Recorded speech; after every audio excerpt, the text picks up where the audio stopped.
Mr. Perfect is one of history's greatest Intercontinental champions. A second-generation wrestler with a work rate years ahead of his time. Remembered for an athletic and dramatic in-ring style, he had the unique ability to always elevate the profile of his opponents. That's what makes him the perfect mid-card superstar.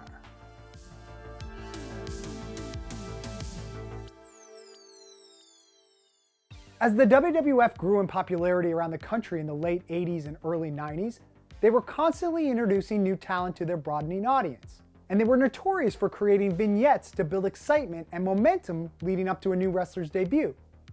No wrestler took advantage of these vignettes as much as Curt Hennig. Hennig was bestowed with the name Mr. Perfect, and his weekly sketches depicted a variety of impressive athletic feats, often including legit pro athletes like Wade Boggs, Mike Modano, and Steve Jordan. Hennig was seen taking blind basketball shots, crushing home runs, and even throwing a Hail Mary to himself. The absurdity of these clips created an allure around Hennig before he even stepped through the curtain to a WWF ring. His brash cockiness made him easy to boo, but his natural instincts for wrestling were undeniable.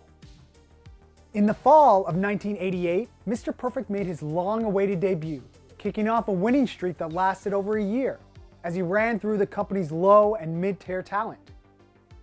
After successful feuds with big-name talent like Hulk Hogan and The Ultimate Warrior, Perfect's most notable run as a pro wrestler started in the summer of 1990. At WrestleMania 6, The Ultimate Warrior defeated Hulk Hogan for the WWF Championship, forcing him to vacate the Intercontinental title. This sparked a tournament for the IC belt through May 1990. Perfect, now paired with the iconic heel manager Bobby the Brain Heenan, defeated Tito Santana via a roll-up to capture his first belt in the WWF. Perfect spent the next year feuding with notable wrestlers like the Big Boss Man, British Bulldog, and the Texas Tornado Kerry Von Erich, even dropping and regaining the title from Von Erich during this time.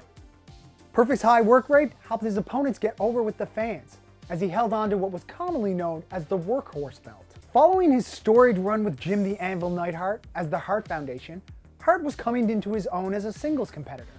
And at SummerSlam 91, Hart and Perfect put on an iconic match, leaving fans on the edge of their seats as the two technical maestros went back and forth, before Hart finally submitted Perfect with the sharpshooter. The two stole the show, and Perfect helped vault the Hitman into the top-tier talent he was destined to become. Unfortunately for Perfect, it came at a career-altering cost.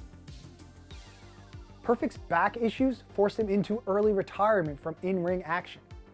He continued on with the WWF as both a color commentator and manager, most notably to Ric Flair during his short run in the WWF in 1992.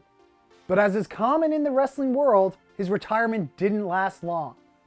He returned in the fall of '92 at Survivor Series, teaming with Randy Savage as they took on Flair and Razor Ramon in what was Perfect's first run as a babyface. Perfect's return to in-ring action in the WWF didn't last long, as injuries continued to plague his career. He floated between commentary and random in-ring appearances over the next few years. Perfect finally left the company in November '96. After leaving WCW in the summer of 2000, Hennig made a final return to the WWF in 2002, returning at the Royal Rumble.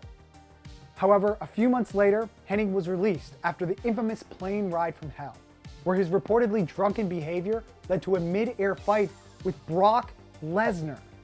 Even though that apparently wasn't the worst thing to happen on that flight, it was enough for Vince McMahon to make an example out of Hennig and let him go for good. In February 2003, only a few short months after he was released, Hennig was found dead of a drug overdose.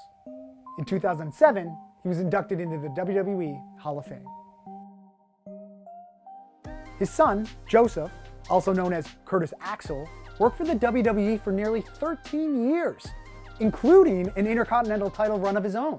No other father-son pair has accomplished the feat.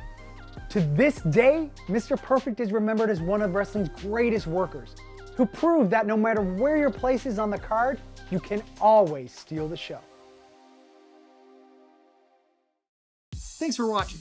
If you like this video and want to see more content like this, be sure to hit that subscribe button.